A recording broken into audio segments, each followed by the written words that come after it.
কাকাবাবু আমার বাঁচান, ওই লোকদের হাত থেকে আমার বাঁচান। ও লোকগুলো কারা? আমি ওদেরকে চিনি না কাকাবাবু। আর তুমি দাঁড়াও, চুপ করো চুপ করো। এইবার বুঝি করা লাগে এই মেয়েটার কাম। কি কি হয়েছে তোমার, কি হয়েছে? কাকাবাবু আমি রাস্তাতে হাসছিলাম, হঠাৎ করে কয়েকটা ছেলে আমার পিছু লাগে, পরে আমি ওদের দিকে ভয়ে পালিয়ে আসছি। ও ভয় পালিয়ে আইছো? তুমি ঠিক জায়গায় আইছো। এইটা আমার আশ্রম, এই নিয়ে আমি মহিলাদের আশ্রম ক্যাম্প বানাইছি। তোমার কোনো চিন্তা নেই, তুমি দাঁড়া খাও, কেউ আর এখানে আসছে না। তুমি আমার এরা ঢুকে পড়ছো না, আর কেউ তোমার কিছু করতে পারে। কাকাবাবু আমার না অনেক ভয় লাগতেছে। আরে ভয়ের কিছু নাই, আমি থাকি, তোমার ভয়ের কিছু নাই। জানো না, কেউ আর এখানে আসছে না। কেউ আসবে এখানে, কেউ আর আসে, তুমি তো দৌড়ে আইছো, আর কেউ কোনো লোক আসতেছে? আমার একটু কষ্ট করে সামনে একটু এগিয়ে দিবেন। না না, এখন আগে দিয়ে যাবে না। এখন তুমি আমার আমি বিশ্রাম নাও, পরে তুমি যাই। বিশ্রাম? ওরা তো এখানে চলে আসবে। আমারে তুমি কিছু বুঝছো না, তোমার এখানে কেউ, আমার এখানে কেউ আসবে না। এই জন্য আমার এখানে তোমার রাখবো, রেখে কিছু সময় বিশ্রাম নেবা, নিয়ে তোমার খাওয়া দাওয়া করাবো, তারপরে একটু আরাম করবা, তারপরে তুমি যাবা। তোমার আমি আগে দেবো, কোনো সমস্যা নাই। না মানে এইখানে বিশ্রাম নেবার দরকার নেই, আপনি যদি একটু আমার বাসায় একটু এগিয়ে দিতেন। না, এখন যদি তোমার আগেও দিতে যাই, তাহলে ওই ছেলেগুলো আমার বেড়ে পিটান দিতে পারে। তার চেয়ে তুমি আমার এখানে কিছু সময় না না থাক থাক, এমনিতে আপনি বয়স্ক মানুষ, হ্যাঁ। ওই ছেলেপেলে যদি ধরে আপনার মারে পরে আবার সমস্যা। হ্যাঁ, আমি বয়স্ক মানুষ, আর আমার যে চেহারা, দেখো না, মাটি কেটে হয়ে গেছে আমার শরীর। আমার একটা কিল দিলি তো আমি একদম দাম করে পড়ে যাবো। হ্যাঁ, জয় গুরু জয় গুরু।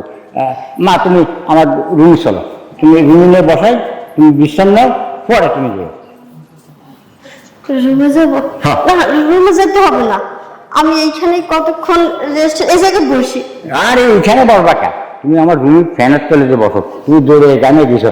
আহা, ইস, এই গানে টাইমে তুমি একবার তোমার শরীর দিয়ে তো গানের গন্ধ করেছে। ফ্যানের তলে চলো, ফ্যানের তলে চলো। মানে এতক্ষণ রাস্তা দৌড়ে আসছে না, কেমন যেন অস্থির অস্থির লাগতেছে।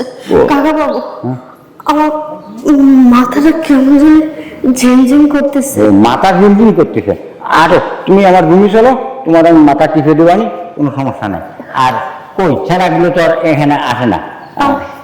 আমার কেমন যেন লাগতেছে, আমি দাঁড়াতে পারতেছি না। ও দাঁড়াতে পারতেছে না? তাহলে আমার গাড়ি ভরে দাও, আমার গাড়ি ভরে দাও, গাড়ি ভরে দাও। অজ্ঞান হয়ে গেল, অজ্ঞান হয়ে গেল। এই সুযোগ তো ভালো সুযোগ, অজ্ঞান হয়ে গেছে। এইবারে কামটা সারিয়ে ফেলতে হবে, গরম হয়ে যায়।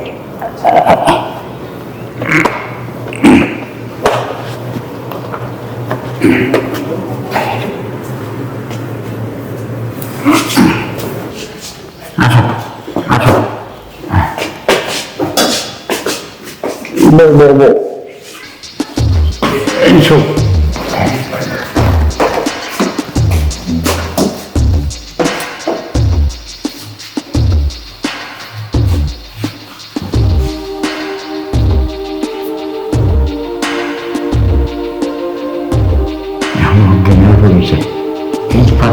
কাজটা সেরে ফেলাতে সাজার পরে তারপরে রাখল। এই কাজটা চাই।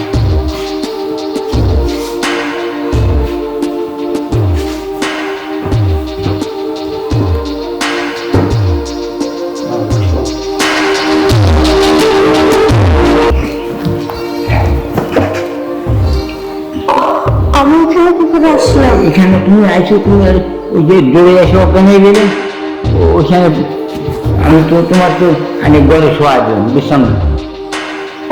অজ্ঞান হয়ে গেছিল? হ্যাঁ হ্যাঁ, এখন কেমন লাগতেছে? হ্যাঁ এখন একটু ভালো লাগতেছে। ভালো লাগতেছে না? ওইটা আমার এমন লোক আছে, কেউ বিরক্ত করতে পারবে না। আমি এখানে, আমি এটা আসলাম, মানে এই যে মহিলারা, মুরব্বীরা, মেয়েরা, বাপ মা হারা, তারা সব আছে আমার এখানে আশ্রয় নেই, আমি তাদের এখানে রাখি। আচ্ছা কাকা বাবু, মনে হয় ওরা চলে গেছে। হ্যাঁ, ওরা চলে গেছে। তাহলে আমি এখন যাই। আর কি দিলে এত তাড়াতাড়ি যা ঠিক হবে না, ওরা যদি আবার কতক্ষণ জায়গায় বসে থাকতে পারে। তোমার যদি জ্বরে তাহলে সমস্যা হবে না। হ্যাঁ তা তো অবশ্যই। না থাক, আমি অন্য রাস্তা দিয়ে যাবো না। অন্য আর রাস্তা যদি দিয়ে পারেন আপনি একটু আমরা এগিয়ে দিয়ে আসেন। ও তোমার অ্যাভয়েড না, এখন অ্যাভয়েড দেওয়া যাবে না, এখন আর একটু যদি ধরো আমি কিছু খাবার টাবার ব্যবস্থা করি। না না থাক, খাবারের ব্যবস্থা করতে হবে না, এমনিতেই আপনি আমার অনেক বড় একটা উপকার করলেন। আপনি যদি এখানে আমাকে আশ্রয় না দিতেন তাহলে আজকে কি যে সর্বনাশটা হইতো। আশ্রয় তো দিছি, তারপরে তো তুমি হাত ফেলে পড়ে গেছো। আমি বুড়ো মানুষ, তুমি যে মোটা, আমি ধরে তোমার এখানে আমি যে শোয়াইছি, যে কি কষ্টটা আমার হয়েছে। কাকা বাবু আপনাকে অনেক কষ্ট দিলাম। হ্যাঁ না, আমার কষ্ট কি, আমার কাজ হইতো মানে এই যে আশ্রমে কত মেয়েরা আসে না, তাদের দেখাশোনা, তাদের খাবার টাবার ব্যবস্থা, এই সমস্ত সব আমার করা লাগে। তোমার আরো কষ্ট হতেছে, তুমি একটু শুয়ে থাকো, আমি তোমার জন্য খাবার ব্যবস্থা করবো। না না খাবার লাগবে না, আর এখন আর কষ্ট হচ্ছে না, এখন যথেষ্ট আমি সুস্থ হয়ে গেছি। আপনি আমার যে সেবা করছেন আপনার সেবায় আমি সুস্থ হয়ে গেছি। আচ্ছা সেটা তো বুঝলাম, তবুও একটু রেস্ট নাও, দরকার হয় বিকেলে দিক দিয়ে এই রোদের সময় যাওয়ার দরকার নেই। বাসায় এমনি টেনশন করতেছে, প্রায় 2 ঘন্টা হয়ে গেছে বাসায় যায় নাই। ও, আচ্ছা, তা বাসায় যদি টেনশন করে তাহলে তো যাওয়ার দরকার। আমার কিন্তু কাছে তো ফোনও নাই যে একটা ফোন দিয়ে বলে দিব। যাই হোক, ভগবান যা করে ভালোর জন্যই করে। আপনার এখানে আসার পরে ভালোই হলো। হ্যাঁ, আচ্ছা তুমি তোমার আসলে বাড়ি কি কে আছে? আমার বাড়িতে আমার স্বামী আছে আর আমার শ্বশুর শাশুড়ি সবাই আছে। ও, তার মানে তোমার স্বামী কি বাড়ি থাকে না কোনো না আমার স্বামী বাইরে থাকে। বাইরে থাকে? হ্যাঁ আমি বাবার বাড়ি গেছিলাম, বাবার বাড়ি থেকে শ্বশুর বাড়ি যাচ্ছিলাম, হঠাৎ রাস্তার মাঝখানে ওই লোকগুলোর সামনে পড়ে গেছে, তখন মানে ওরা আমাকে তাড়া করছে। ও এইবারে বুঝতে ইজ্জত বাঁচাইতে বুঝে নিত। মানে ঘটনা হয়েছে কি, ওই ছেলেরা ওরা খুব দুশ্চরিত্র, ওরা মেয়েদের দেখলে সহ্য করতে পারে না, ওকে নাল পড়ে। আর তোমার চেহারা ছবি দেখে ওরা মনে করেছে মানে তোমার নিয়ে যেত, জঙ্গলে নিয়ে যেত। হ্যাঁ আর তুমি আমার এনে এসে পড়েছো, আর কোনো সমস্যা নেই, আর এখানে ওরা আসবে না। আমি তো মনে করি ওদের তারা খেয়ে কোন দিকে দৌড়তেছে নিজেও দিশা পায় নাই, দেখেন না এসে পরে অজ্ঞান হয়ে গেছে। হ্যাঁ হ্যাঁ, তা তো দেখলাম। আর তুমি বসো, আমি তোমার জন্য খাবার ব্যবস্থা করতেছি। না কাকা বাবু, আমার জন্য অনেক কষ্ট করছেন, আর এসব করতে হবে না, আমি বাসায় গিয়ে খাবারটা খেয়ে নেব।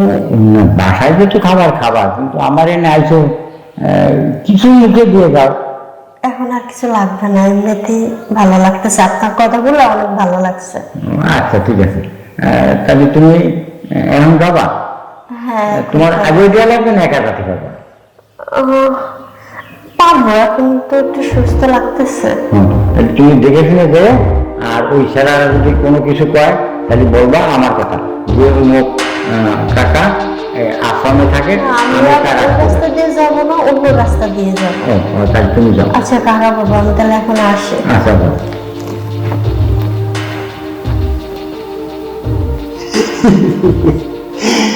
আহা, কি যে শান্তি, মানে তুমি হাত ফেলে দিয়েছো, তুমি কিছু বলতেও পারো না, তোমার যে আমি কি করে দিছি এইটা তুমি টের পাও নেই। আমার যে কত শান্তি।